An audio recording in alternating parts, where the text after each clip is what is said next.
Welcome, my dear students. आज आम आलोचना करिबा दशम श्रेणीर भौतिक विज्ञान प्रथम पाठटी होउछि रासायनिक प्रतिक्रिया और रासायनिक समीकरण। पिला माने आम जीवन रे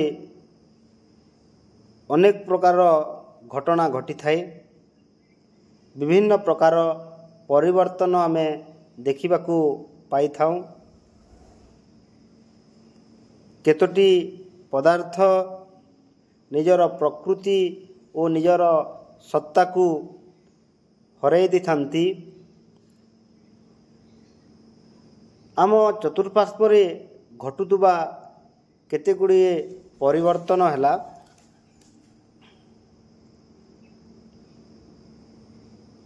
खरा दिन रे साधारण तापमात्रा रे क्षीर को जदि आमे रखिदेबा ताहले क्षीर छिंडी जाए छेना रे परिणत होई थाए। लोहा को जदि आमे आर्द्र वायु रे पकई देबा बा यहाँ बाहर किछि दिन पड़ी रहे ताहले लोहारे कलंकी लगी जाए थाए, लोहार क्रमक्षय घटी थाए। आम साई पड़िशारू कि कई आम घर को अतिथि रूप से आसिले जदि अंगूर आनी दी थांती ताकू जदि आमे न खाई किछि दिन रखिदेबा किछि दिन परे अंगूरटी पची जाई थाए। आमे खाद्य खाउछे, खाद्य खाइला परे खाद्यटी पाकस्थली को जाई सरल खाद्यसार रे परिणत होई थाए। आमे श्वासक्रिया नेउ, श्वासक्रिया जेते बेले नेउ प्रश्वास रे अम्लजान ग्रहण करि थाउ, निश्वास रे अंगारकाम्ल त्याग करि थाउ। ए जो विभिन्न परिवर्तन गुड़िक देखिले एई परिवर्तन गुड़िक होउछि रासायनिक परिवर्तन। क्षीररू छेनारे परिणत हेबा बा क्षीररू दही हेबा, लोहारू कलंकी सृष्टि हेबा, अंगूर पची जिबा, आमे जो खाद्य खाऊछु से खाद्य हजम हेबा, श्वासक्रिया मध्य यही समस्त परिवर्तन गोटे गोटे रासायनिक परिवर्तन अटे। आउ विभिन्न प्रकार परिवर्तन आमे देखि थाउ। जलरू बाष्प हेबा, जलरू बरफ हेबा।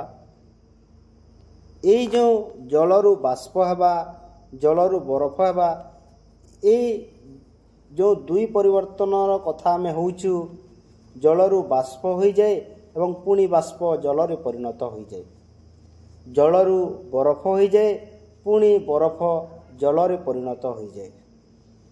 तो एमाने पुणी निजर पूर्व अवस्था को फेरी आसी थांती। ताहले एही परिवर्तन रासायनिक परिवर्तन नुहे, एही परिवर्तन को भौतिक परिवर्तन कहा जाए। पिला माने परिवर्तन हेले पदार्थर किछि किछि सत्तार परिवर्तन घटी थाए। परिवर्तन दुई प्रकार होई थाए, गोटे स्थायी परिवर्तन, गोटे अस्थायी परिवर्तन होई थाए। स्थायी परिवर्तन और अस्थायी परिवर्तन को भौतिक परिवर्तन और रासायनिक परिवर्तन कहती। जदि रासायनिक परिवर्तन हुए ताहले रासायनिक प्रतिक्रिया घटी थाए। ताहले रासायनिक प्रतिक्रिया कौन आस आमे बुझिबा। पिला माने रासायनिक प्रतिक्रिया कहिले कौन? जो प्रतिक्रिया रे भिन्न धर्म विशिष्ट नूतन पदार्थ सृष्टि होई थाए ताहाकू रासायनिक प्रतिक्रिया कहा जाए। रासायनिक प्रतिक्रिया रे भाग नौतुवा पदार्थ गुड़ी को प्रतिकारक कहा जाए एवं जो नूतन पदार्थटी सृष्टि होता है सही पदार्थ को उत्पाद कहा जाए। यही विषय रे आमे विस्तृत भाव रे परे आलोचना करिबा। गोटे उदाहरण नेबा। जिंक धातु लघु गंधकाम्ल अम्ल सह प्रतिक्रिया कले जिंक सल्फेट और उज्जान गैस सृष्टि करी थाए। तो आमे जो देखिले जिंक है Zn सल्फ्यूरिक एसिड बा लघु गंधकाम्ल जहाँ H2SO4 कहुच्छी यही दुई जन रासायनिक प्रतिक्रिया करी नूतन उत्पाद सृष्टि कले बा नूतन पदार्थ सृष्टि कले सेटा होची जिंक सल्फेट ZnSO4 एवं हाइड्रोजन गैस सृष्टि कले। यही जिंक एवं सल्फ्यूरिक एसिड एमाने हेले प्रतिकारक। ए दुई प्रतिकारक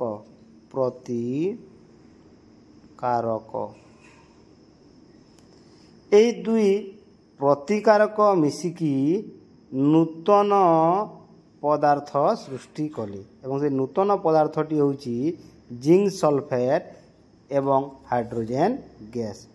ताले ए जिंक सल्फेट एवं हाइड्रोजन गैस हेले उत्पाद माने हेले उत्पाद।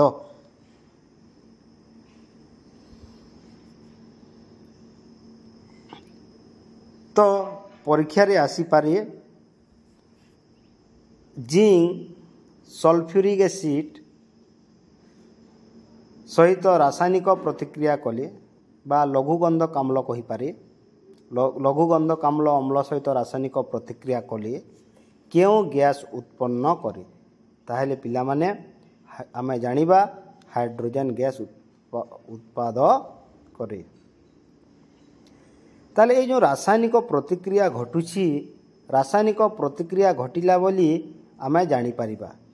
ए निम्न केतोटी परिवर्तन को देखि कौन कौन परिवर्तन हो पारे रासायनिक परिवर्तन हेले बा रासायनिक प्रतिक्रिया हेले ना प्रथमे अवस्था परिवर्तन हो थाई पारे नहले रंग रे परिवर्तन हो थाई पारे गैस रो निर्गमन हो पारे तापमात्रा रो परिवर्तन हो पारे एवं अवक्षेपर सृष्टि मध्य होई थाई।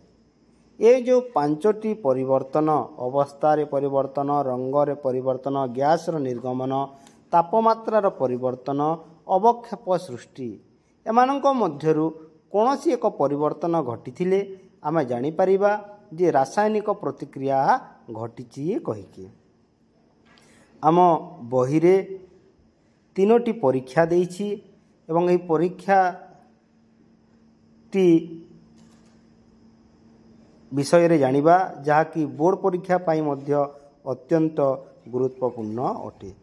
ताहले प्रथमटी देखिबा जेतेबेले मैग्नेशियम अम्लजान रो उपस्थिति रे गरम करा जाए ताहले ताहा एक अति उज्ज्वल धला शिखा प्रदान करि थाए एवं मैग्नेशियम ऑक्साइड सृष्टि करे।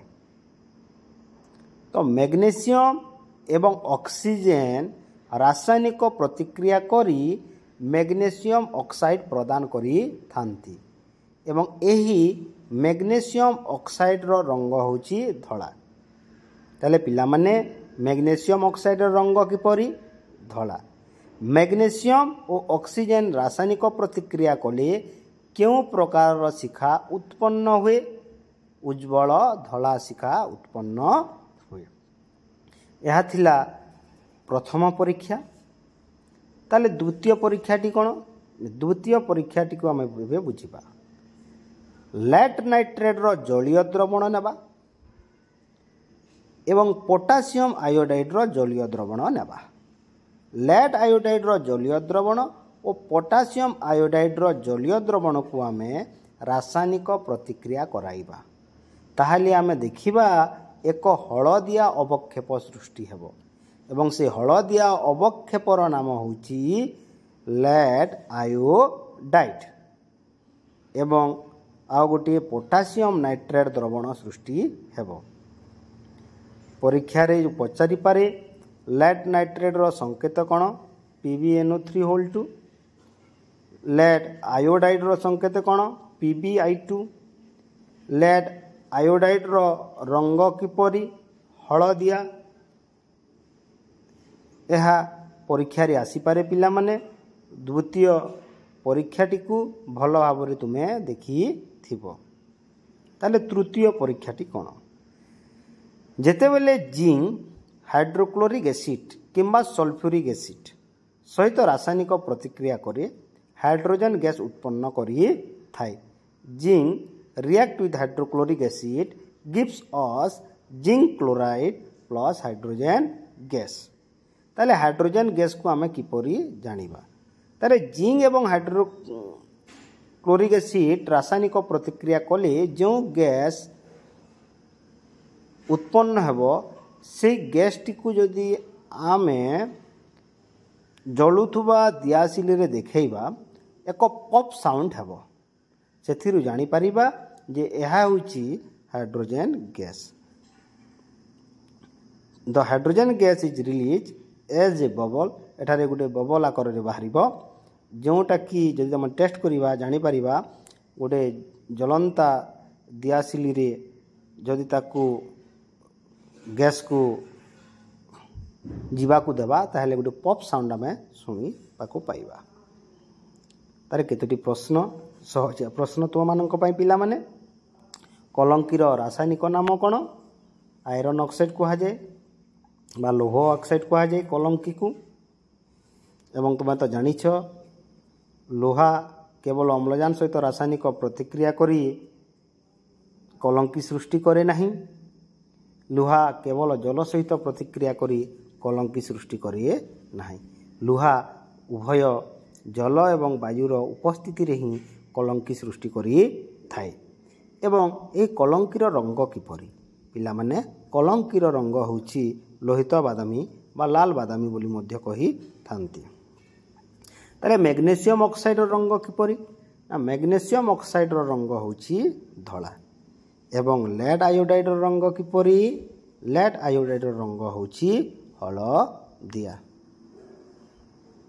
पिला माने मु चेष्टा करिबी प्रत्येक दिन 10 रु 15 मिनिट मध्यरे गोटे भौतिक विज्ञान क्लास नेबा पई।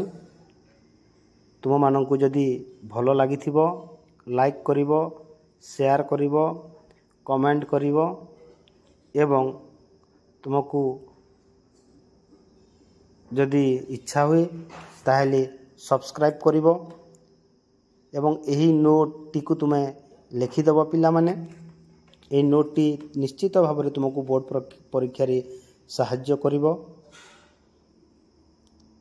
आउ तुम पाई गोटे प्रश्न रहिला, तुम्हें केतोटी भौतिक परिवर्तन रो उदाहरण गुड़िक मते कमेंट करिवो। धन्यवाद पिला माने।